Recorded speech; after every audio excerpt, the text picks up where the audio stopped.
What if I told you that sometimes the most dangerous errors in public debate aren't caused by lies, but by maths? Not because the numbers themselves are false, but because we use the wrong ones. We misunderstand them. And when we do, it's more than the maths we get wrong. With numbers out of context, we can fuel public controversy, hijack political agenda, and distort the truth. And that matters because in many countries around the world, public trust in institutions is falling. And when it does, so too does trust in the state. And when that trust disintegrates, so does the glue that binds our communities together. Imagine living in a neighbourhood where suspicion is the default, where every interaction with the authorities feels stacked against you. How long before a sense of unfairness spreads? And with it, fraying the ties between people and each other, and between people and the institutions that are meant to protect them. Nowhere is this tension sharper or more consequential than in debates about racially biased policing. But before I go further, I want to address something directly.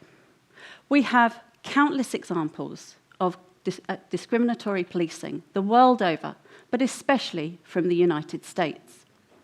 We've all heard the names of high-profile cases where interactions with the police have ended in tragedy.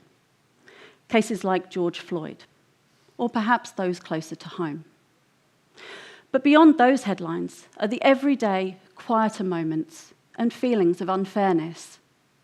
People who feel they've been stopped, or searched, or arrested simply because of who they are. And when unfairness takes root, whether in the most extreme examples or the everyday, the consequences can be grave. Lives can be lost, miscarriages of justice can occur, and whole communities can lose faith in those who are sworn to serve them. Now, when researchers zoom out and look at these experiences collectively across different social groups, patterns begin to emerge. If some social groups consistently experience more stops or searches or arrests than other social groups, we call those differences disparities or disproportionality. Now, disparities can't tell us what's going on at the individual level, but what they can do is shine a light on where police treatment seems to be unequal and therefore potentially unfair. But this is where it gets tricky. We have a metric ton of research looking at disparities in police outcomes, and that body of evidence has not produced a single neat answer. Sometimes disparities are clear and consistent. Other times, they point in counterintuitive directions. And yet other times, those disparities disappear when we change the benchmark. Which is why the denominator, that benchmark we use, matters so much. If we get it right, we can start to begin to understand if there's unfair treatment going on. But if we get it wrong, we risk inflating disparities, exaggerating unfairness, and unintentionally reinforcing stereotypes. And that risks a double harm. To communities unfairly labelled, and to police officers, many of whom are doing a thankless job many of us couldn't, who find themselves distrusted on the basis of misleading statistics. So what is this denominator I've been talking about? Well, you can think of it as the comparison group, or the baseline, the benchmark against which we compare. Here's a simple analogy for you. If 50 people were to leave a concert early, is that a big deal? Well, if there's only 60 people there to begin with, then yeah, that's nearly everyone. But if 60,000 are there, 50 is a drop in the ocean, right? The total you use, that denominator you compare to, completely changes the story. And when researchers are trying to look to see if unfair police treatments happened, the denominator we use is what we call the population at risk. That's the group of people who are realistically exposed to coming into contact with police at a very specific time. And if we get that denominator wrong, it's not just the numbers we skew, but the entire narrative and political agenda, from which policies and practices flow that could harm rather than help.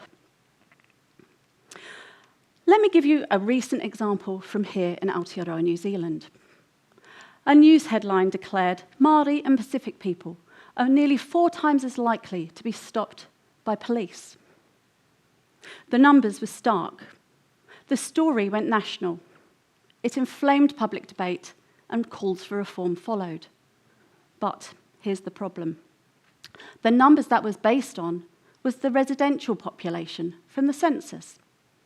And the residential population, whilst useful for many things, has long been discredited as being a good denominator to use when assessing for disparities. Why? Well, because the residential population is simply a head count of where we live. It tells us nothing about who is out in public space, or who's driving along a particular stretch of road, or who's hanging out outside a fast food outlet at midnight, the actual context in which police searches occur. And when the residential population is used as a denominator, it often makes disparities look way bigger than they actually are. And that not just distorts the evidence, but it can reinforce stereotypes, which is really harmful.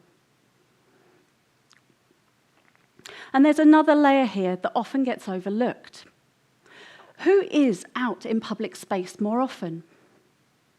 For people in substandard housing, or for those experiencing frequent family conflict, public space becomes their living room.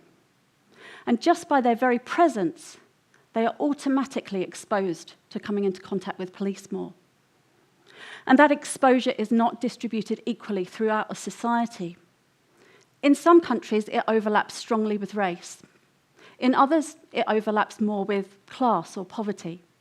Either way, it's the most disadvantaged who are the most visible, and therefore the most scrutinised by police. This issue isn't unique to Aotearoa New Zealand. Headlines in the United States might say things like this. They say that black drivers are stopped at alarmingly higher rates than white drivers. But again, we have to ask, compared to what? Often, it's the residential population that's being used in these calculations.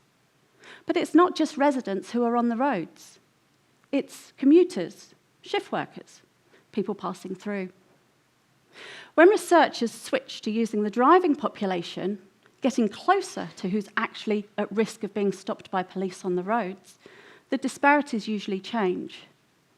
Often they shrink, sometimes they vanish entirely, and occasionally they grow. But the story always changes with that denominator. Now, I want to step outside of race entirely for a moment and take you back to the 1990s, to Northern Ireland during the Troubles. Back then, almost everyone was white. Instead, the social divide lie along religion and politics. You had Catholic against Protestant, nationalist versus unionist. The police service of the day, the Royal Ulster Constabulary, were widely seen by Catholics as being aligned with Protestant interests, and not without good reason. Every person the police stopped, or searched, or arrested carried the weight of hundreds of years of history and sectarian division. And here, again, the denominator mattered. If you'd compared who police had contact with back then to the general population, you might think that Catholics were being unfairly targeted.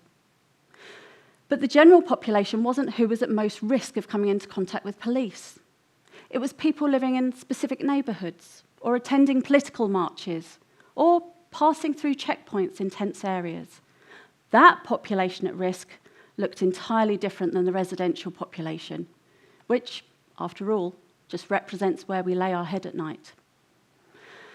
The lesson is universal. Disproportionate police attention doesn't just track race, but whatever makes people disadvantaged in a society. And if we mismeasure that population at risk, we misread the problem and miss the chance to learn about what's actually going on and to figure out if reforms are needed. I've spent years studying these questions. My team has helped map over 500 studies about disparities in police outcomes, so I've seen firsthand how fragile the conclusions are when they're based on weak denominators, and how much stronger they can be when we get the maths right. I've also spent years talking to politicians and journalists and community about this because I've seen the same mistake made time and time again. Not because people are dishonest, they're usually well-intentioned, but because they really underestimate the importance of that denominator. So the next time you see a headline about biased policing, pause and ask yourself, what denominator are they using here? Because often, the devil really is in that denominator detail. And this issue isn't confined to policing. Denominators shape narratives in every field. In healthcare, are we measuring outcomes per patient, per hospital, or per population? In climate change, are we comparing emissions per country, per capita, or per unit of GDP? Each denominator tells a different story, and each story drives a different policy agenda. And when we get the denominators right, I'm afraid there's no easy answers waiting for us. But when we get them wrong, we're guaranteed to be arguing over the wrong problems. And when that happens, reform stalls, communities suffer, and public trust erodes.